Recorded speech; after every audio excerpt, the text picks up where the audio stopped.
আসসালামু আলাইকুম।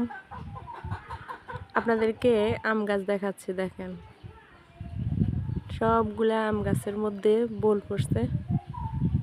এই যে আম ধরবে, আর এই গাছগুলাতে যদি আম ধরে খেয়ে শেষ করা যাবে। আরও তো পুকুর পাড়ে অনেক আছে,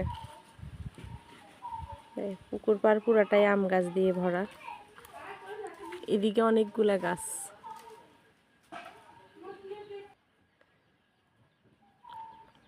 পুকুর পাড় পুরোটাই আম গাছ দিয়ে ভরা। দেখেন সবগুলো কিন্তু আম গাছ।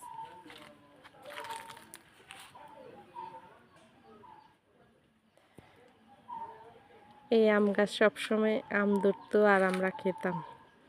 আম গাছের আমের কমতি নাই। এগুলো সব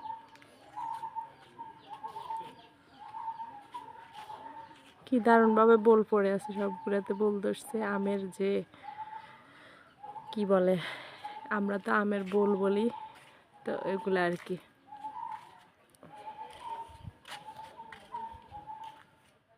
নোয়াখালীতে থাকি, কিন্তু আসলে নোয়াখালীর অনেক কিছুই আমি চিনি না, জানি না। কারণ সবসময় শহরের দেখে মানুষ, শহরে বড় হয়েছি।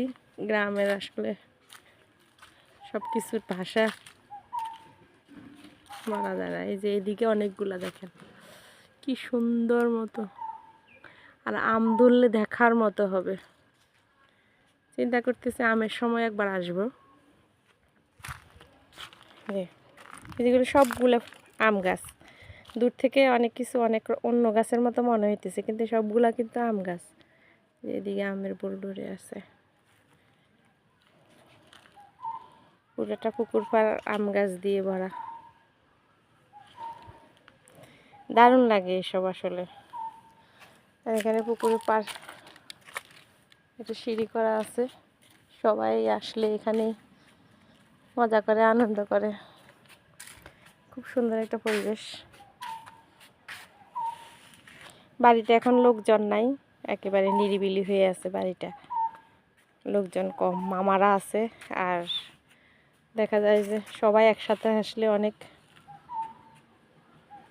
ইয়ে হয়। তো এই হচ্ছে বাড়িটা, পুরোটা দেখালাম। আর এটা অনেক আগের পুরাতন একটা ঘর।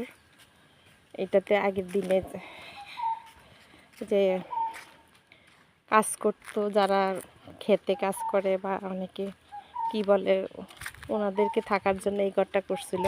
তো এটা নষ্ট হয়ে গেছে। এখানে একটা ঘর দিবে, সুন্দর করে এই ঘরটা দিবে, যাতে করে, এটা নোয়াখালীর ভাষায় কাচারি ঘর বলে। এটা এখন নষ্ট হয়ে গেছে। তো আশা আছে মামারা এখানে আরেকটা ঘর দিয়ে রাখবে।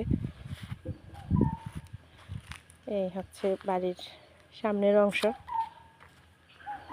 ভালো লাগতেছে, হাঁটতেছি দুপুরবেলা একা একা। সবার সাথে একটু শেয়ার করলাম। তো সবাই ভালো থাকবেন।